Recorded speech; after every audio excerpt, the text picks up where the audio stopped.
तमिलनाडु के मदुरई स्थित मीनाक्षी मंदिर के दर्शन करने के बाद ज्यादातर लोग विष्णु जी के अलगर कोविल टेम्पल, सोलमलाई मुरुगन टेम्पल और नुपुर गंगा के दर्शन के लिए जरूर जाते हैं। तो ये यात्रा आपको कैसे करनी है, आप कैसे यहाँ पहुँच सकते हैं, बेस्ट टाइम टू विजिट, मंदिर में दर्शन का समय क्या है, इनसे जुड़ी पौराणिक कथाएं, टूरिस्ट मैप, ये सारे सवाल आपके मन में होंगे। तो इन सब की डिटेल जानकारी मैं आपको इस वीडियो में दूंगी। I am Ankita and welcome to my YouTube channel Barik Ankita. तो चलिए जल्दी से वीडियो की शुरुआत करते हैं। ये है tourist map for Alagar Kovil. Madurai के मीनाक्षी मंदिर से अलगर कोविल टेम्पल की दूरी है 25 किलोमीटर की और वहां से नेक्स्ट है सोलमलाई मुरुगन टेम्पल जो कि 3 किलोमीटर की दूरी पर है और वहीं से हाफ किलोमीटर की दूरी पर है नुपुर गंगा जहां रयक्की अम्मन टेम्पल भी है। अब बात करते हैं मदुरई से यहाँ तक कैसे पहुंचा जा सकता है और ट्रांसपोर्टेशन का खर्चा कितना होगा। रेलवे स्टेशन के पास के पेरियर बस स्टैंड से रूट नंबर 44 की पब्लिक बस से आप मदुरई से अलगर कोविल जा सकते हैं। Ticket cost around 30 to 50 rupees. Private taxi अगर आप पूरे दिन के लिए करेंगे अलॉन्ग विथ मदुरई के दूसरे प्लेसेस एक्सप्लोर करने के लिए तो 2000 से 3000 कॉस्ट होगी। ज्यादा मेंबर हो आप तो प्राइवेट मिनी बस 4000 से 5000 रुपीज की कॉस्ट में आप हायर कर सकते हो जो मदुरई के सारे टूरिस्ट प्लेसेस आपको दिखाएगी। या फिर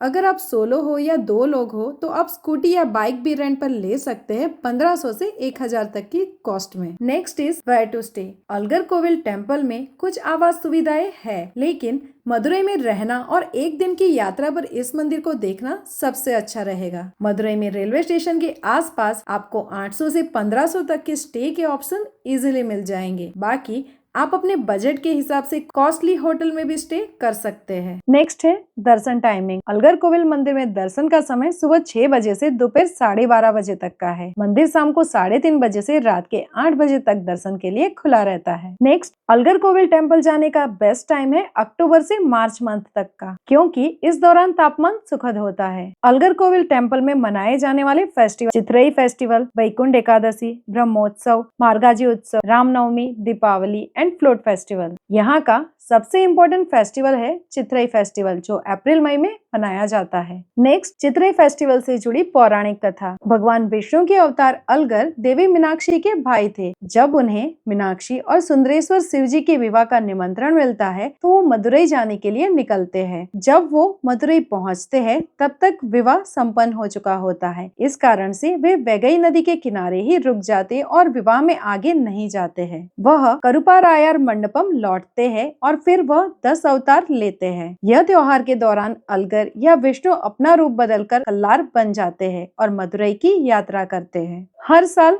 चित्रई फेस्टिवल में इस पौराणिक कथा को पुनः प्रस्तुत किया जाता है। भगवान अलगर की सुंदर राज नामक एक सोने की जुलूस की मूर्ति को भक्त विवाह की रस्म के लिए अलगर कोविल से मदुरई तक 20 किलोमीटर दूर भव्य जुलूस में ले आते हैं, केवल वैगई नदी के तट तक। अलगर की मूर्ति को नदी के तट पर भक्तों द्वारा पूजा जाता है और यह दर्शाया जाता है कि विवाह में शामिल होने के लिए वो तैयार है, परंतु वे मदुरई शहर यानी कि सुंदरेश्वर मंदिर में प्रवेश नहीं करते हैं। यह प्रतीकात्मक घटना भगवान अलगर की नाराजगी और उनकी विनम्रता को दर्शाती है। Next is facts of Alagar Kovil temple. यह मंदिर द्रविड़ शैली की वास्तुकला से निर्मित है और भगवान विष्णु को समर्पित 108 वैष्णव दिव्य देशम में से एक है। माना जाता है कि कुडल अलगर राक्षस सोमुका का वध करने के लिए प्रकट हुए थे, जिसने 4 वेदों का अपहरण कर लिया था। तमिल में कुडल शब्द का अर्थ रक्षा कवच होता है। माना जाता है कि भगवान विष्णु आसन आपदा के खिलाफ एक रक्षा कवच के रूप में यहाँ पर खड़े थे, जिसके कारण उन्होंने इस शहर का नाम नानमद कुडल या कुडल नगर रखा था।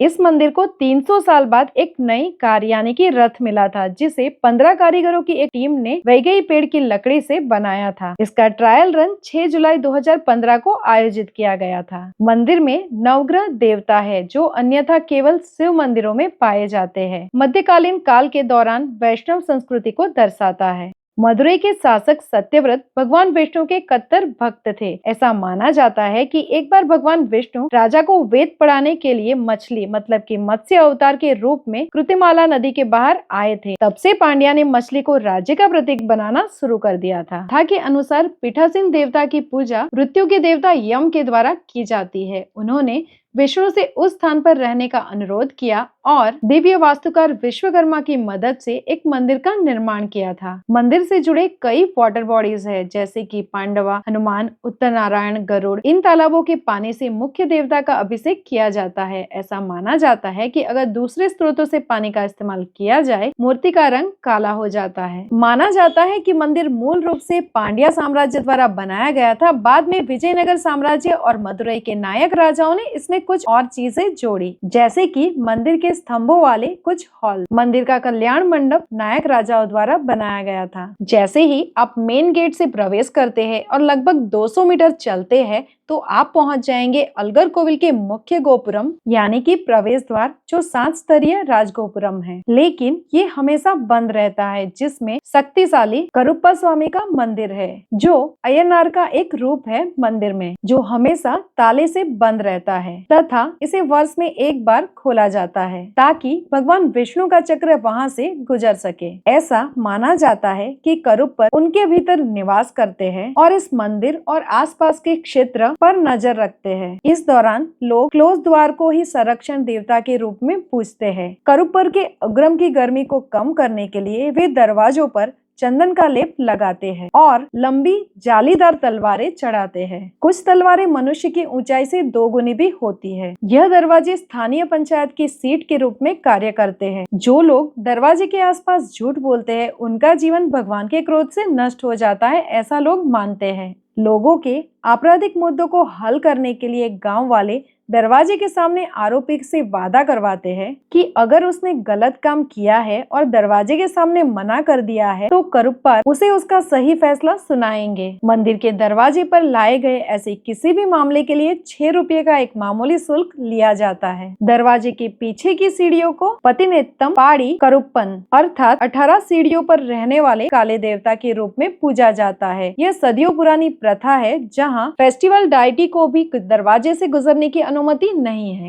साल में एक बार ब्रह्मोत्सव के दौरान दरवाजा खोला जाने पर एक अजीब बात होती है। मंदिर के आसपास के जंगल, जो आमतौर पर पक्षियों की चहचहाट से जीवंत होते हैं, बिल्कुल शांत हो जाते हैं। उस दिन आसपास के क्षेत्र में एक भी पक्षी नहीं पाया जाता है और क्षेत्र का तापमान औसत से कई डिग्री अधिक हो जाता है। लोगों का मानना है कि यह भगवान और उनके उग्र स्वरूप का प्रकटीकरण है। करुप्पर स्वामी की पौराणिक कथा। मलबार राजा किसी भी कीमत पर अलगर के उत्सव देवता को मलबार तट पर ले जाना चाहते थे और अपने करीबी मंत्रियों से पूछते थे कि क्या मुझे पांड्या साम्राज्य के साथ युद्ध की घोषणा करनी चाहिए। करीबी मंत्रियों ने राजा को याद दिलाया कि वे पांड्या सेना हमारी तुलना में छोटी है, लेकिन भगवान शिव सुंदरेश्वर ने किसी भी कीमत पर उनके साम्राज्य की रक्षा करने का वादा किया है। मंत्रियों ने सुझाव दिया कि मूर्ति प्राप्त करने के लिए चुपके से और जादू से बेहतर तरीका और कोई नहीं हो सकता। राजा ने सोचा शिव बहुत सुरक्षा प्रदान करते हैं पांड्या साम्राज्य को, तो उन्होंने एक योजना बनाई।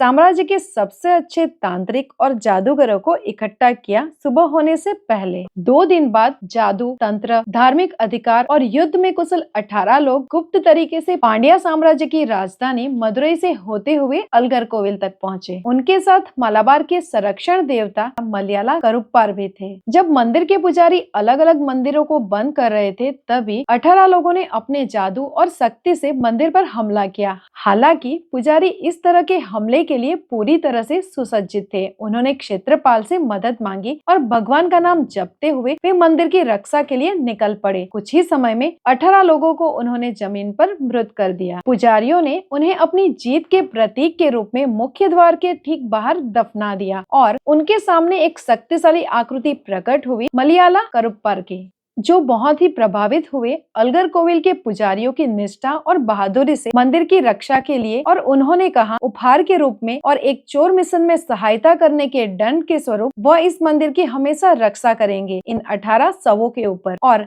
संकट के समय सहायता के लिए सदैव आएंगे। उन्होंने यह सुनिश्चित किया कि मंदिर या फिर उसके आसपास के किसी भी गांव में कभी भी डकैती या अनैतिक प्रवृत्तियां नहीं होगी। यह कहने के बाद वह मंदिर के दरवाजे में घुस गए और जिसके एक पल में वो पूरा दरवाजा चमक उठा, फिर वे सामान्य हो गया। मलयाला करुप्पर ने उनकी जगह ले ली थी और क्योंकि वे चोरों के 1800 की रक्षा करते हैं, इसीलिए उन्हें पाथिनेट मप्पदी करुप्पर कहा जाता है। थोड़ा आगे चलने पर मुख्य गोपुरम प्रवेश द्वार के सामने ही एक बड़ा तेप्पाकुलम यानी कि तालाब है, जिसे 2013 के दौरान खोजा गया था, जो रेत से भरा हुआ था और घनी झाड़ियों से ढका हुआ था, जो मंदिर परिसर के बाहर स्थित है। यहाँ से थोड़ा आगे चलने पर अलगरकोविल का एक और प्रवेश द्वार है, जिनसे होते हुए आगे आप गर्भगृह की ओर बढ़ लेते हैं। इसी प्रवेश द्वार की राइट साइड में आपको एक डायरेक्शन का बोर्ड दिखेगा और कुछ सीढ़ियां भी दिखेगी, जो चलकर पैदल जाने का रास्ता है।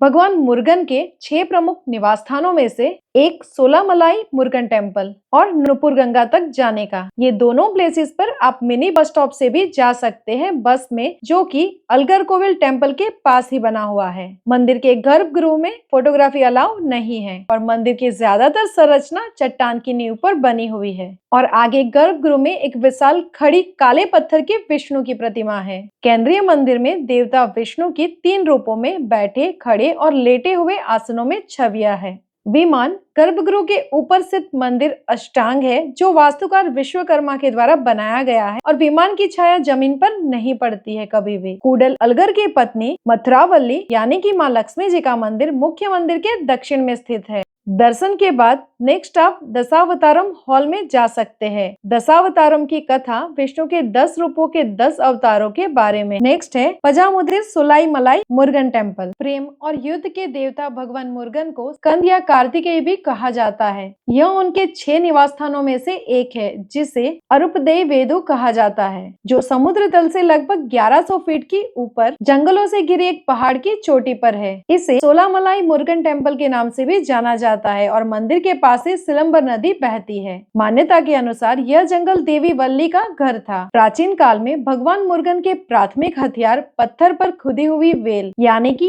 एक प्राचीन पत्थर से बना हुआ भाला को केवल मुख्य देवता के रूप में पूजा जाता था, जो देवी पार्वती ने भगवान मुरुगन को सौंपा था। भगवान मुरुगन की मूर्ति को उनकी पत्नी वल्ली और देवयानी के साथ बाद में यहाँ पर जोड़ा गया था। भगवान मुरुगन यहाँ ज्ञान शक्ति, देवी वल्ली इच्छा शक्ति और देवी देवयानी क्रिया शक्ति का प्रतीक है। मान्यता के अनुसार भगवान मुरुगन ने राक्षस राज सुरपद्मन के साथ भयंकर युद्ध के दौरान वेल से उन्हें 2 भागों में विभाजित कर दिया था। तमिल लोगों के मुख्य देवता मुरुगन के 6 निवास स्थानों में से यह एकमात्र ऐसा मंदिर है जहां भगवान मुरुगन को उनकी दोनों पत्नियां वल्ली और देवयानी के साथ देखा जाता है। नायक शासकों के द्वारा निर्मित पत्थर से बना नवरंग मंडप 4 स्तंभ और 9 खंडों से सुसज्जित है और मंदिर के अन्य हिस्सों में पांड्या शासन का गहरा प्रभाव है। सोलाईमलाई मुरुगन टेम्पल का दर्शन का समय सुबह 6 बजे से शाम के 6 बजे तक का। नेक्स्ट बात करते हैं how to reach Solaimalai Murugan temple. यह टेम्पल मदुरई से 25 किलोमीटर की दूरी पर है और अलगरकोविल से 3.5 किलोमीटर की दूरी पर। 2 तरीके से आप यहाँ पर आ सकते हैं। एक, पैदल यात्रा थ्रू स्टेप। अलगरकोविल का प्रवेश द्वार जो गर्भगृह की ओर ले जाता है, उस प्रवेश द्वार के राइट साइड में कुछ सीढ़ियां दिखेगी, जहाँ से चलकर पैदल आप यहाँ तक आ सकते हैं। दूसरा, जो पैदल यात्रा नहीं करना चाहते, वो बाई रोड इस पब्लिक बस से या पर्सनल व्हीकल से मदुरई से कार, बस, ऑटो या 2 व्हीलर किराए पे लेकर भी यहाँ पर आ सकते हैं मोटर सक्षम रोड से। मंदिर प्रशासन के द्वारा बसें भी चलाई जाती है। अलगरकोविल मंदिर से निकलकर आगे एक मिनी बस स्टॉप है, जो तीर्थ यात्रियों को सोलाईमलाई मुरुगन टेम्पल तक ले जाती है। हर 20 मिनट में पहाड़ी से मंदिर तक बसें आती है। बेस्ट टाइम टू विजिट, आप यहाँ साल के किसी भी समय आ सकते हैं। बेस्ट टाइम टू विजिट है दिसंबर से फरवरी मंथ तक का। त्योहार के दौरान भी यहाँ आना सही रहेगा। इस मंदिर का मार्च में मनाया जाने वाला लोकप्रिय त्योहार है पंगुनी उतिरम कंद षष्ठी। अब बात करते हैं सोलाईमलाई मुरुगन टेम्पल से जुड़ी हुई एक पौराणिक कथा की। अवैयर एक फेमस तमिल कवि और मुरुगन भक्त थी। उन्हें अपनी क्षमताओं पर अहंकार बनाना शुरू कर दिया था, इसीलिए भगवान मुरुगन उन्हें सबक सिखाना चाहते थे। तो जब वह जंगल से होकर मदुरई जा रही थी और जब वह थक गई, तो वहाँ मंदिर के पास के एक जामुन के पेड़ के नीचे आराम कर रही थी। तब भगवान मुरुगन ने एक 10 वर्षीय लड़के का रूप धारण करके और पेड़ पर खड़े हो गए। वह लड़के ने अवैया से पूछा कि क्या वह कुछ कच्चे फल या पके फल लेना चाहेगी। उनके पेड़ को हिलाने के बाद नीचे गिरे हुए फलों को अवैयर ने उठाया और फल पर चिपकी रेत को हटाने के लिए उसे अपने मुंह से फूंक मारी। छोटे भगवान मुर्गन ये सब देख रहे थे। उन्होंने कहा, क्या फल पक गया है? उसने सोचा था कि लड़का अनपढ़ है और वो ज्ञानी है। इस घटना ने उन्हें एहसास दिलाया कि किसी की भी उपेक्षा नहीं करनी चाहिए। इस प्रकार शब्दों का एक बुद्धिमानी भरा आदान प्रदान हुआ इन दोनों के बीच में और उन्होंने लड़के से अपनी असली पहचान बताने की विनती की। ऐसा माना जाता है कि मुर्गन उनके सामने प्रकट हुए और उन्हें आशीर्वाद दिया। माना जाता है कि यह घटना मंदिर के पास एक पेड़ पर घटी थी और आज भी उस पेड़ की लोग पूजा करते हैं। नेक्स्ट बात करते हैं नुपुर गंगा की। सोलामलाई मुर्गन टेम्पल से आधे किलोमीटर की दूरी पर है ये नुपुर गंगा प्राकृतिक झरना, जिसके बारे में कहा जाता है कि इसकी उत्पत्ति भगवान विष्णु की पायल से हुई है और ये सीधा स्वर्ग से यहाँ आता है, जिसके पास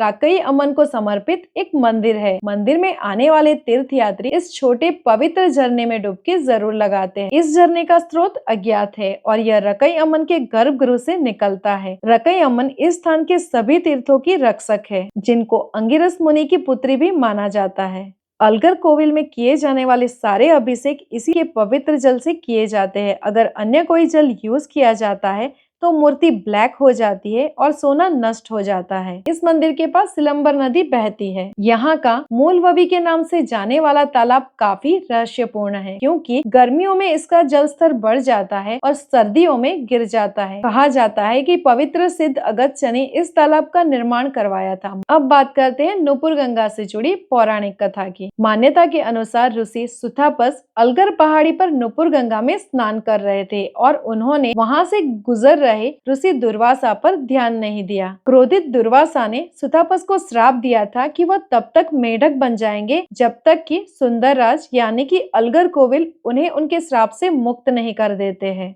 उनके मेंढक रूप के कारण ही उन्हें मंडूका ऋषि भी कहा जाता है। उन्होंने वैगई नदी के तट पर तपस्या की। मंडूका महर्षि को अपने श्राप से मुक्त करने के लिए अलगर कोविल अपने निवास स्थान से पहाड़ी से नीचे आए। 1653 में मंडूका महर्षि मुक्ति अनुष्ठान को वंडियर गांव से स्थानांतरित कर दिया गया था, जहां यह आयोजन थेनूर मंडपम में, जिसे थिरुमलाई नायक ने स्वयं बनाया था। तो इस वीडियो में बस इतना ही। मिलते हैं जल्द एक नए वीडियो के साथ। Thank you for watching.